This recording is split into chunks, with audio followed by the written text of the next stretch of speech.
यह महीना धनु राशि के जातकों के लिए काफी हद तक अनुकूल रहने की संभावना है।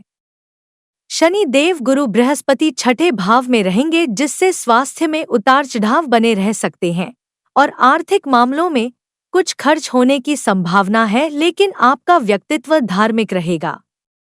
अच्छे कामों में भी हाथ आजमा पाएंगे, जिससे समाज में मान सम्मान की प्राप्ति होगी। पारिवारिक जीवन में अशांति का माहौल आपको परेशान कर सकता है। आपका साहस पराक्रम बढ़ा चढ़ा रहेगा, जिससे हर काम को मेहनत के साथ करना पसंद करेंगे। प्रेम जीवन में रोमानियत बढ़ेगी, लेकिन अहम का टकराव भी संभव हो सकता है। वैवाहिक जीवन व्यतीत कर रहे जातकों के लिए यह महीना अनुकूल रहने की संभावना है। परिवार का हस्तक्षेप आपके रिश्ते को कुछ समय के लिए परेशानी में डाल सकता है। भाई बहन सहयोगात्मक रहेंगे। नौकरी करने वाले जातकों को सावधानी रखनी होगी।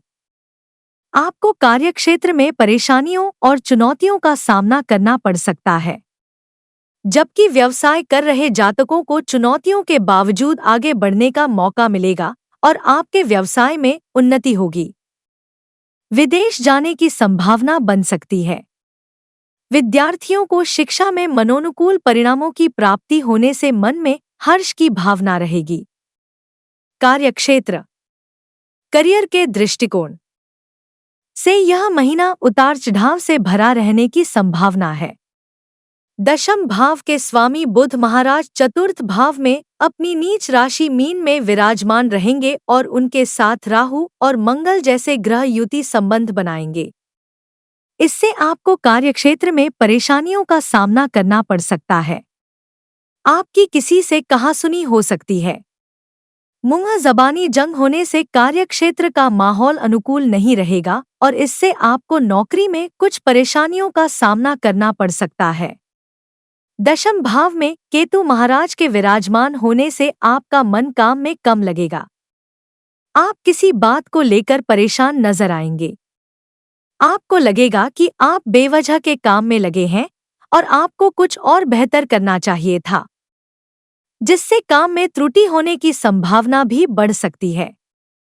आपको अपने कार्यक्षेत्र में किसी से भी लड़ाई झगड़ा करने से बचना चाहिए। हालांकि एक बात अनुकूल रहेगी, वह यह कि देव गुरु बृहस्पति आपके छठे भाव में विराजमान रहेंगे और वहां से आपके दशम भाव पर दृष्टि डालेंगे, जिससे आपको नौकरी में अनुकूल परिणाम भी धीरे धीरे मिलेंगे और वरिष्ठ अधिकारियों का सहयोग मिलेगा। अच्छी सफलता के योग बनेंगे। व्यापार में प्रगति होगी, लेकिन परिवार के सदस्यों का हस्तक्षेप आपके व्यापार में बढ़ सकता है, जिससे आपको कुछ परेशानियां उठानी पड़ सकती हैं। व्यावसायिक साझेदार से भी किसी तरह की लड़ाई झगड़े से बचें और वाद विवाद को बढ़ने ना दें। ऐसा करने से व्यापार में लाभ होगा। विशेष रूप से बुध 10 मई को आपके पंचम भाव में आ जाएंगे, जो कि सप्तम से एकादश भाव है। इससे आपको व्यापार में अच्छी उन्नति के योग बनेंगे और आप अपनी बुद्धि के इस्तेमाल से व्यापार को नई ऊंचाइयां पाने के लिए प्रयासरत रहेंगे। आर्थिक यदि आपकी आर्थिक स्थिति को देखा जाए तो महीने की शुरुआत अनुकूल रहेगी।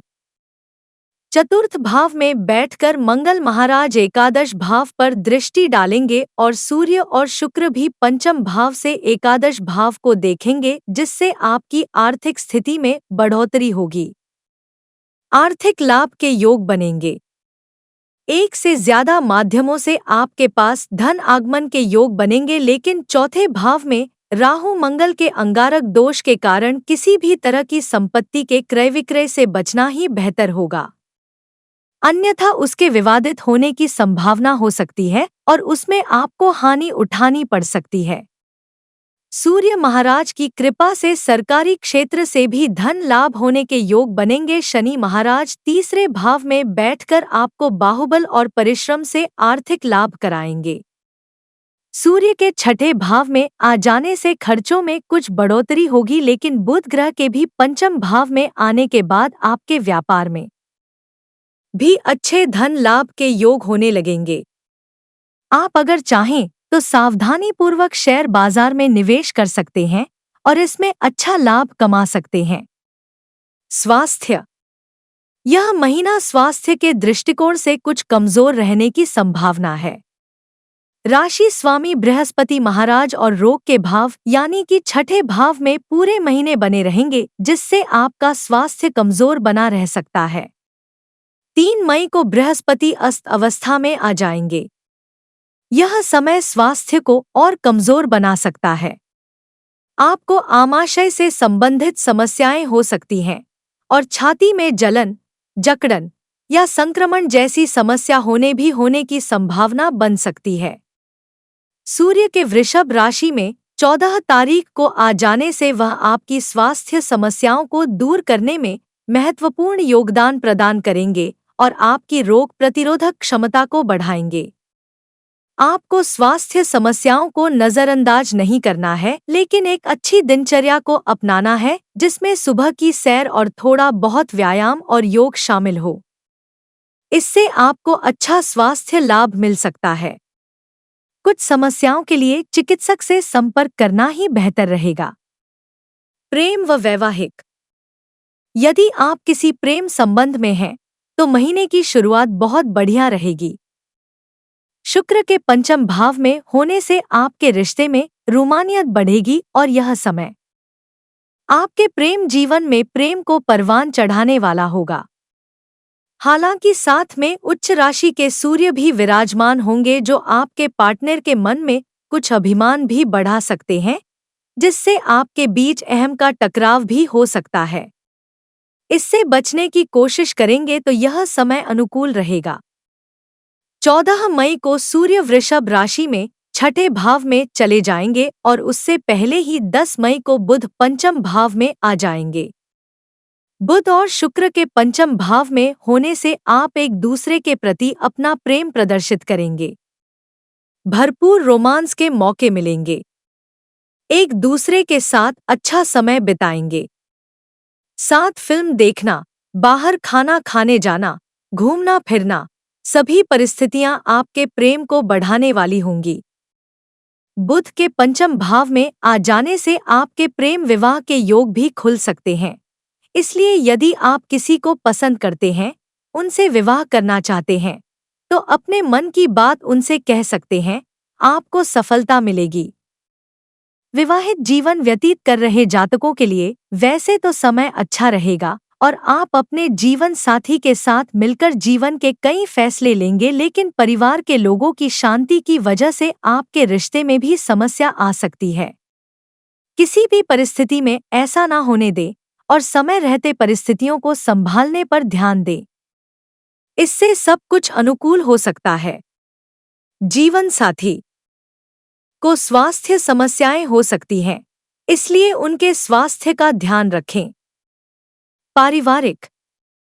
यह महीना पारिवारिक तौर पर कुछ कमजोर रहने की संभावना है। चतुर्थ भाव में राहु और मंगल अंगारक दोष बनाएंगे। साथ में बुध भी स्थित होंगे, जिससे परिवार के सदस्यों में आपसी सामंजस्य का अभाव दिखेगा। परिवार में अशांति बढ़ सकती है। आपकी माता जी को स्वास्थ्य कष्ट परेशान कर सकते हैं। दशम भाव में भी केतु महाराज विराजमान रहेंगे। इन ग्रहों के कारण पारिवारिक जीवन में समस्याएं बढ़ सकती हैं। लोग एक दूसरे को अच्छे से समझ नहीं पाएंगे और अपने आप को श्रेष्ठ साबित करने की दौड़ लगेगी, जिसमें कुछ समस्याएं सामने आ सकती हैं। पारिवारिक कलह का रूप भी यह समस्या ले सकती है। आपके व्यापार में परिवार के सदस्यों का बेवजह का हस्तक्षेप आपके लिए परेशानियां खड़ी कर सकता है, इसलिए सावधानी रखें। दूसरे भाव के स्वामी शनि महाराज तीसरे भाव में विराजमान रहेंगे। इससे कुटुंब के लोग आपको सहयोग देंगे। आपके भाई बहन भी अच्छी स्थिति में रहेंगे और उनकी संभव होने पर आर्थिक सहायता करेंगे और आपसी प्रेम बढ़ेगा। उपाय। आपको प्रतिदिन सूर्य देव को तांबे के पात्र में अर्घ्य देना चाहिए। राहु और मंगल के अंगारक दोष के प्रभाव से बचने के लिए हनुमान जी की पूजा करें। प्रतिदिन अपने मस्तक पर हल्दी अथवा केसर का तिलक लगाएं। किसी ब्राह्मण अथवा विद्यार्थियों को बृहस्पतिवार के दिन पढ़ने की सामग्री भेंट करें। यह राशिफल आपकी चंद्र राशि पर आधारित है।